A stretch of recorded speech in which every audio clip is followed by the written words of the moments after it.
الحمد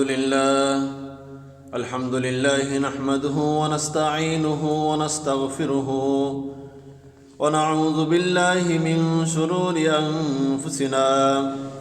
من يهدل الله فلا مضل له ومن يضلله فلا هادي له، وأشهد أن لا إله إلا الله وحده لا شريك له، وأشهد أن سيدنا وسندنا وحبيبنا ومولانا محمدا عبده ورسوله الذي أرسله بالحق بشيرا ونذيرا وداعيا إلى الله بإذنه وسراجا منيرا. أما بعد فأعوذ بالله من الشيطان الرجيم. بسم الله الرحمن الرحيم.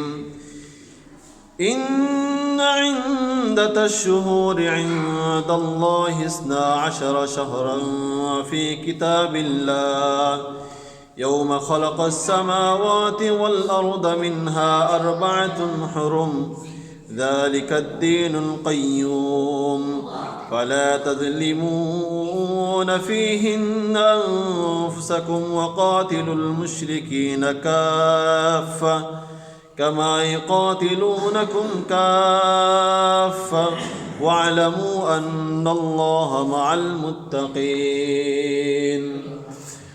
وقال أيضا وقال الله تعالى إن الله وملائكته يصلون على النبي يا أيها الذين آمنوا صلوا عليه وسلموا تسليما. اللهم صل على محمد وعلى آل محمد كما صليت على إبراهيم وعلى آل إبراهيم إنك حميد مجيد. اللهم بارك على محمد وعلى آل محمد كما باركت على إبراهيم وعلى آل إبراهيم إنك حميد مجيد. الحمد لله আল্লাহ পাক রব্বুল আলামিনের নিকট লাখো কোটি শুকরিয়া যে মহান রব্বুল আলামিন আমাদেরকে দুনিয়ার সমস্ত কর্মব্যস্ততা থেকে মুক্ত রেখে মহান রব্বুল আলামিনের মহান হুকুম জুমার নামাজ আদায়ের লক্ষ্যে পবিত্র ঘর মসজিদে আসার কিছু দিনই আলোচনা শোনার এবং করার জন্য তৌফিক দান করেছেন। এই জন্য সেই মহান রব্বুল আলামিনের দরবারে আমরা সর্বপ্রথম কালিমাত শুকর আদায় করি আলহামদুলিল্লাহ। মুহতারাম হাজিরিন, আমি কোরআনে পাকের সূরা তাওবার 36 নম্বর আয়াত তেলাওয়াত করেছি।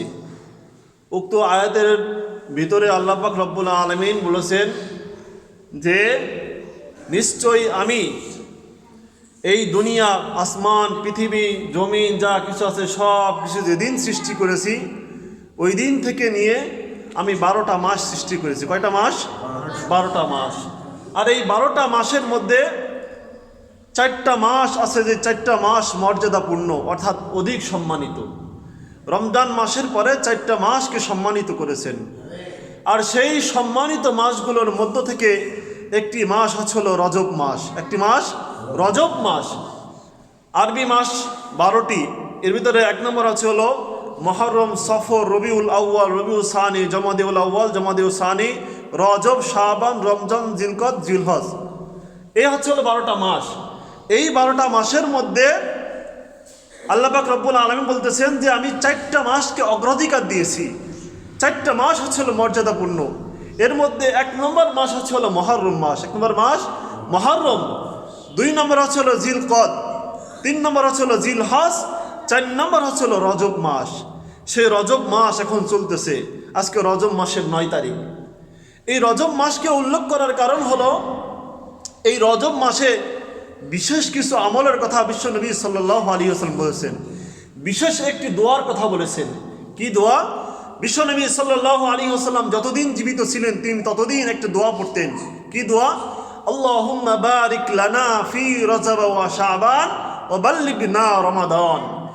এই দোয়া করার অর্থ হলো বিশ্বনবী সাল্লাল্লাহু আলাইহি ওয়াসাল্লাম বলতেন যে হে আল্লাহ, এই যে রজব মাস, এই যে রজব মাস আসছে, এই রজব মাস থেকে আপনি আমাকে আরো 2 মাস হায়াতে জিন্দেগি বাড়াইয়া দেন, যেন আমি এই 2 মাস পরে যেন আমি রমজান মাসটা পাই, যেন আমি রমজান মাসটা পাই। এই জন্য বিশ্বনবী সাল্লাল্লাহু আলাইহি ওয়াসাল্লাম রমজান মাস পাওয়ার জন্য ব্যাকুল থাকতেন যে কখন রমজান মাস আসবে। বিশ্বনবী সাল্লাল্লাহু আলাইহি ওয়াসাল্লাম এটা সাহাবীদেরকে শিখাইয়া গেছেন, সাহাবায়ে কিরাম করছেন, আমল করছেন, তারাও এই দোয়াটা এই রজব মাস আসার পর থেকে নিয়ে একদম রমজান আসার আগ পর্যন্ত পড়তেন। আল্লাহুম্মা বারিক লানা ফি রজব ওয়া শাবান ওয়া বাল্লিগনা রমাদান। এই দোয়াটা আমরা শিখে নিব। এই দোয়াটা পড়লে কি লাভ? এই দোয়াটা পড়লে লাভ হচ্ছে হলো বিশ্বনবী সাল্লাল্লাহু আলাইহি ওয়াসাল্লাম পড়ছেন এই জন্য, আর তিনি যেহেতু হায়াত কামনা করছেন, এর মানে বোঝা গেল যে নেকির কাজ করার জন্য। কিসের কাজ করার জন্য? নেকির কাজ করার জন্য, নিজের গুনাহ মাফির জন্য সামনে কোনো দিনকে নির্বাচন করে বা সামনে কোনো বছর বা সামনে রমজান মাস উপলক্ষে নিজের হায়াত বাড়ানোর দোয়া আল্লাহর কাছে করা জায়েজ আছে। নিজের হায়াত বাড়ানোর দোয়া আল্লাহর কাছে করা জায়েজ আছে। কিন্তু সমাজের ভিতরে দেখা যায় উল্টোটা, আমরা করি উল্টোটা। যেমন দেখবেন অধিকাংশ ক্ষেত্রে, অধিকাংশ ফ্যামিলিতে এটা হয়, যখন মা বাবা বৃদ্ধ হয়ে যায় তখন সে আল্লাহর কাছে দোয়া করে, তখন সে মানুষের কাছে বলে বয়স তো শেষ হয়ে গেল, কখন যে মরে যায়, সাল তো একটা বিয়ে দিলাম, আর একটা তো বাহি আছে, মাইয়েটা বাহি আছে, যদি মাইয়ে দুটোরে বিয়ে দিবার পারতাম তাহলে মইরে একটু শান্তি পাইতাম। এই আফসোস করে না? তার মানে কি? তার মানে সে হায়াত চাইতেছে। কি জন্য হায়াত চাইতেছে? সে তার ছেলে মেয়েদেরকে বিয়ে দেওয়ার জন্য হায়াত চাইতেছে। আবার অনেক দাদারা আছে, অনেক দাদিরা আছে, তারা দোয়া করে আহারে, আর যদি আমার নাতিটারে বিয়ে দিতে পারতাম তাহলে নাতি বউটা দিয়ে দেওয়ার পারতাম। আবার কয় নাতি জামাইটা দিয়ে দেবে। তার মানে তার হায়াত কামনা হচ্ছিল নাতি বউ দেওয়ার জন্য, তার হায়াত কামনা হচ্ছিল ছেলেটা বিয়ে দেওয়ার জন্য। অথচ বিশ্বনবী সাল্লাল্লাহু আলাইহি ওয়াসাল্লাম বলছেন যে তোমরা হায়াত কামনা করো রমজানের জন্য, কারণ রমজান হচ্ছিল আমাদের মৌসুম, আমল কামায়ের মৌসুম, নেকি কামায়ের মৌসুম হচ্ছিল রমজান। কারণ এই রমজান মাসেই রয়েছে মাগফিরাত, রমজান মাসেই রয়েছে রহমত, রমজান মাসেই রয়েছে নাজাত। কারণ যে ব্যক্তি রমজান মাসে আশা করে, রমজান মাস হচ্ছিল মুসলমানদের জন্য, মুমিনদের জন্য একটা ব্যবসার মৌসুম। কিসের ব্যবসার মৌসুম? নেকি কামাইয়ের ব্যবসার মৌসুম। যেমন প্রত্যেকটা ব্যবসায়ী যারা ব্যবসার সাথে জড়িত, তাদের একটা ব্যবসায়িক সিজন থাকে, যে এই সিজনে যত যা কিছু হোক আর না হোক আমি কোনো কাজকর্ম করবো না, আমি কোনো আত্মীয় স্বজন বাড়ি যাব না, এই সিজনটা আমার ব্যবসার কাজে লাগাইতে হবে। তার চিন্তাধারা কি? এই সিজনটা আমার ব্যবসার কাজে মনোযোগ দিতে হবে, যেন আমি লাভবান হইতে পারি, আর এই লাভ দিয়ে যেন আমি সারা বছর চলতে পারি। এমনিভাবে ঠিক একজন কৃষক যখন তার সামনে কোনো ধরনের ফসলের মৌসুম আসে, তখন সে এগুলো প্ল্যান করে রাখে যে সামনে আমার অমুক মৌসুমের সময় আসতেছে, ধান লাগানোর সময় আসতেছে, এই ধান লাগানোর সময় কোনো জায়গা বেড়াইতে যাওয়া যাবে না, এই ধান লাগানোর সময়টা পুরোটা ক্ষেতের মধ্যে ব্যয় করতে হবে। কেন? কারণ যদি আমি ক্ষেতের মধ্যে ব্যয় করি তার মানে তাহলে আমি 5 মণ 10 মণ 15 মণ 20 মণ ধান পাবো। তার মানে বোঝা গেল যে প্রত্যেকটা মানুষের কাছে একটা না একটা সিজন থাকে, একটা না একটা সিজন থাকে, ব্যবসায়িক সিজন থাকে। ঠিক তেমনি আল্লাহ পাক রব্বুল আলামিনের পক্ষ থেকে আল্লাহ পাক রব্বুল আলামিন আমাদেরকেও একটি ব্যবসায়িক সিজন দিয়েছেন, আর সে ব্যবসায়িক সিজনের নাম হচ্ছে রমজান মাস। ব্যবসায়িক সিজনের নাম কি? রমজান মাস।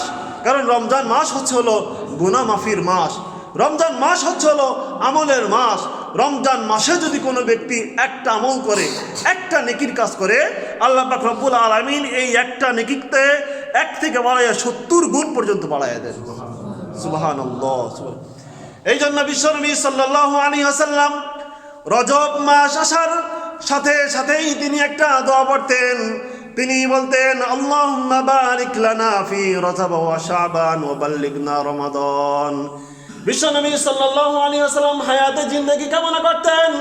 তিনি বলতেন আল্লাহ, আমার জীবন তো প্রায় শেষ, জীবন তো হয়তো শেষ হয়ে যাবে, সবাই তো আমি মারা যাব কেন, কিন্তু আমি যেন রমজান মাসটা দেখে যাই, রমজান মাস দেখে যাই। কারণ রমজান মাসের ভিতরে আছে রহমত, রমজান মাসের ভিতরে আছে মাগফিরাত, রমজান মাসের ভিতরে আছে নাজাত। হয়তো রমজান মাস পাইলে হয়তোবা রমজান মাস পাইলে আমার জীবনকে আরো বেশি রাঙাইতে পারবো। এই জন্য বিশ্বনবী সাল্লাল্লাহু আলাইহি ওয়াসাল্লাম এই দোয়াটা বেশি বেশি করে পড়তে বলছেন। এমন বর্ণনা আছে, যদি কোনো ব্যক্তি এই দোয়াটা পড়তে পড়তে পড়তে পড়তে সে যদি মারা যায় তারপরেও আল্লাহ পাক রব্বুল আলামিন এই 3 রমজান অর্থাৎ রজব, শাবান, রমজান মাসে যে আমল করলে সব হইতো, আল্লাহ পাক রব্বুল আলামিন তাকে অতিরিক্ত অগ্রিম সব তার আমলনামায় লিখে দিবেন। সুবহানাল্লাহ। তার মানে বোঝা গেল এই দোয়াটা করলে কোনো লস নাই, কারণ আমার মনে যদি তামান্না থাকে, ইচ্ছা থাকে, দেখেন আল্লাহ পাক রব্বুল আলামিন কত বড় মহান।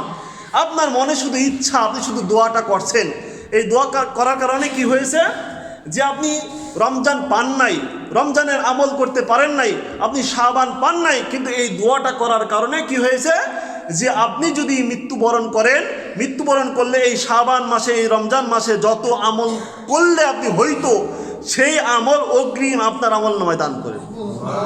অগ্রিম। বিশ্বনবী সাল্লাল্লাহু আলাইহি ওয়াসাল্লাম বলছেন, এই রজব মাসে যদি কোনো ব্যক্তি একটি রোজা রাখে, তাহলে আল্লাহ পাক রব্বুল আলামিন এই একটি রোজার বদৌলতে তার 1 বছরের পিছনের গুনাহ মাফ করে দেন।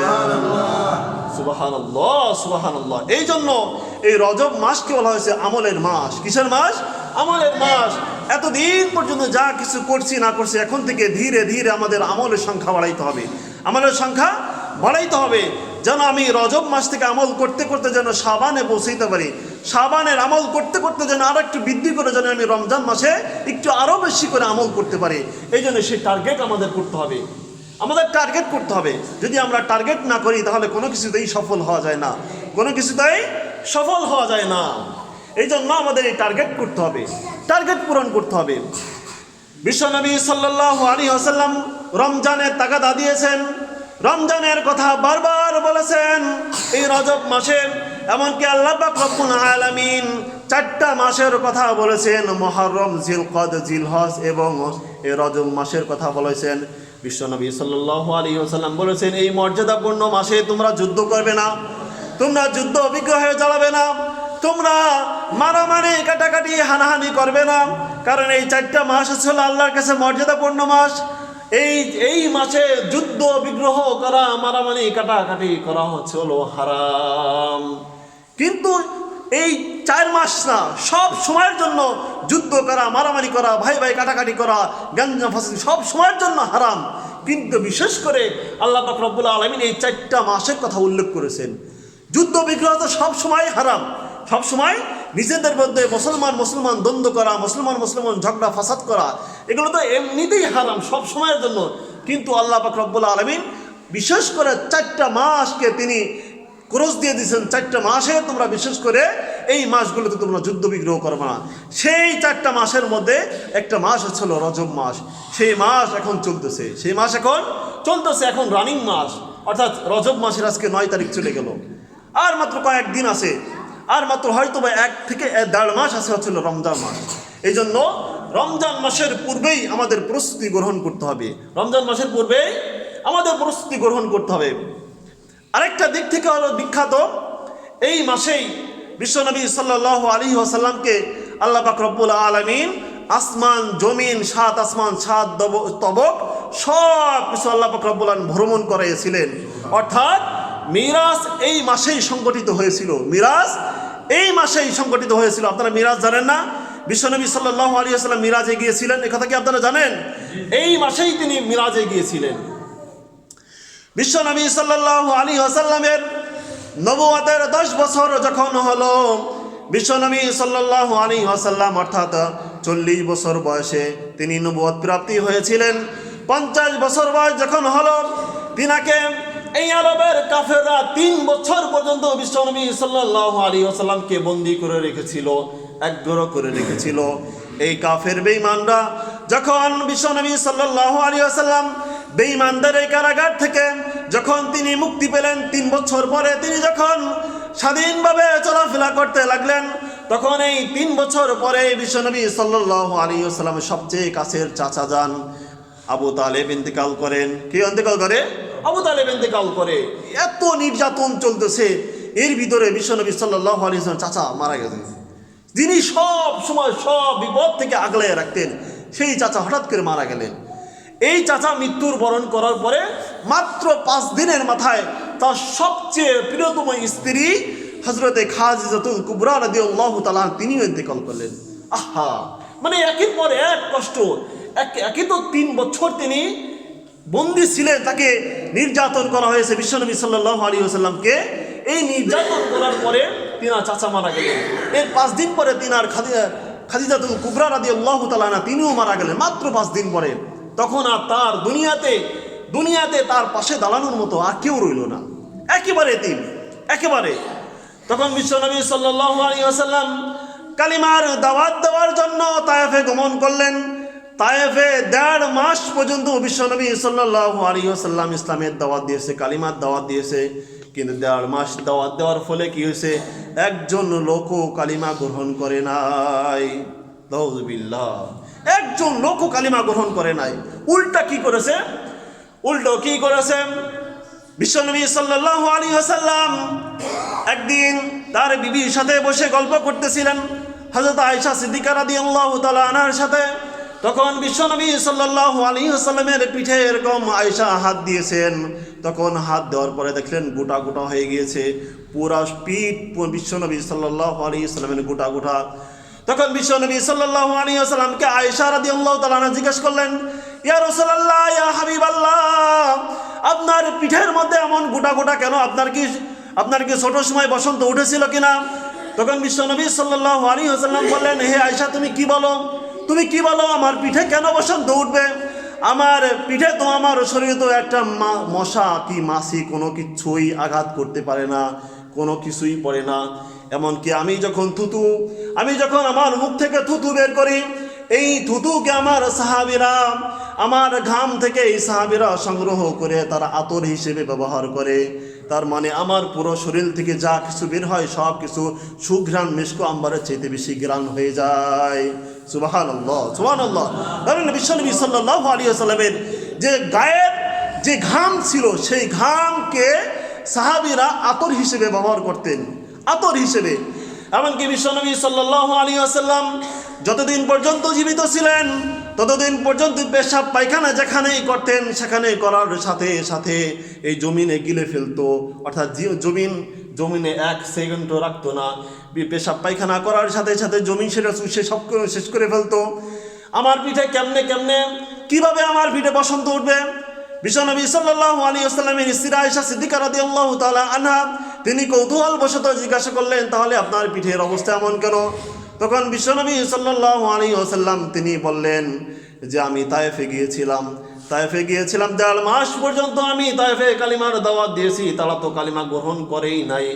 উল্টো আমার উপরে তায়েফের বাচ্চারা, তায়েফের দুষ্ট ছেলেরা আমার উপরে পাথর নিক্ষেপ করেছে।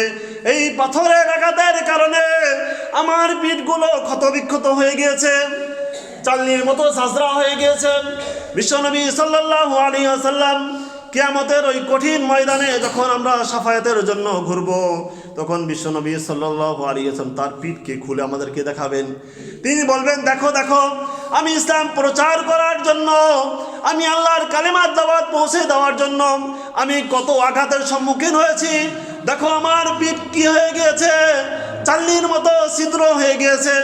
কিন্তু তোমরা আমার দিন পাইয়া, এত সহজে তোমরা কোরআন পাইয়া, এত সহজে তোমরা হাদিস পাইয়া তোমরা আমল করলে না। যেই নামাজের জন্য আমাকে আল্লাহ পাক রব্বুল আলামিন আসমান জমিন সমস্ত কিছু ভ্রমণ করাইছেন, এমনকি 7 আসমান 7 জমিন আরশে মহল্লা পর্যন্ত আল্লাহ পাক রব্বুল আলামিনের কাছে বিশ্বনবী সাল্লাল্লাহু আলাইহি ওয়াসাল্লামকে নিয়ে গেছেন। সেখান থেকে আল্লাহ পাক রব্বুল আলামিন বিশ্বনবী সাল্লাল্লাহু আলাইহি ওয়াসাল্লামকে 5 ওয়াক্ত নামাজ উপহার দিয়েছেন। কয়েকটা নামাজ? 5 ওয়াক্ত নামাজ উপহার দিয়েছেন। এই 5 ওয়াক্ত নামাজ তোমাদের উপর ফরজ করা হয়েছিল, কিন্তু তোমরা আদায় করো নাই। আজকে তোমরা কিভাবে আমার কাছে শাফাত নিতে আসলে? তোমরা তো আমার হুকুম ঠিকঠাক মতো আদায় করো নাই, তোমরা তো আমার সুন্নাত আদায় করো নাই, তোমরা কি আমার লিবাস ধারণ করো নাই। আমি তোমাদেরকে দাড়ি রাখতে বলেছিলাম, দাড়ি রাখা ওয়াজিব, কিন্তু তোমরা আমার দাড়ি রাখো নাই। কিভাবে আমি তোমাদেরকে সুপারিশ করব? তারপরও বিশ্বনবী সাল্লাল্লাহু আলাইহি ওয়াসাল্লাম সুপারিশ করবেন। কিন্তু আমরা তো অনেক সময় মনে করি যে সুপারিশ করলেই কি সব কিছু কবুল হয়ে যায়। না, সুপারিশ করবেন বিশ্বনবী, কিন্তু মঞ্জুর করার দায়িত্ব কার? আল্লাহর। মঞ্জুর করার দায়িত্ব কার? আল্লাহর। বিশ্বনবী সাল্লাল্লাহু আলাইহি ওয়াসাল্লাম সকলের কাছে দাওয়াত দিয়েছিলেন, কিন্তু তিনি কি গ্রহণ করাইতে পারছেন? তিনি তো তার চাচা আবু তালেবকেও কালিমার দাওয়াত দিয়েছিলেন, কিন্তু আবু তালেব গ্রহণ করে নাই। কিন্তু গ্রহণ করানোর মালিককে? আল্লাহ। তার যদি দায়িত্ব থাকতো, তার যদি ক্ষমতা থাকতো, তাহলে সে তো অবশ্যই কবুল করাইয়া তারপরও সে মৃত্যুবরণ করত। কিন্তু বিশ্বনবী সাল্লাল্লাহু আলাইহি ওয়াসাল্লামের দায়িত্ব যেমন দুনিয়াতে ছিল শুধুমাত্র দাওয়াত দেওয়ার দায়িত্ব, ঠিক তেমনিভাবে বিশ্বনবী সাল্লাল্লাহু আলাইহি ওয়াসাল্লামের কিয়ামতের দিন দায়িত্ব থাকবে শাফাতের। তিনি শাফাত করবেন, ঠিক আছে, কিন্তু মঞ্জুর করার দায়িত্ব কার? আল্লাহর। এই জন্য আমরা যদি বিশ্বনবী সাল্লাল্লাহু আলাইহি ওয়াসাল্লামের শাফাত পেতে চাই, আর আমরা যদি মৃত্যুর পরে যদি জান্নাত পেতে চাই, তাহলে অবশ্যই আল্লাহ পাক রব্বুল আলামিনকে অবশ্যই এবং তার রসুলের অনুসরণ করতে হবে, আল্লাহর বিধানকে মানতে হবে।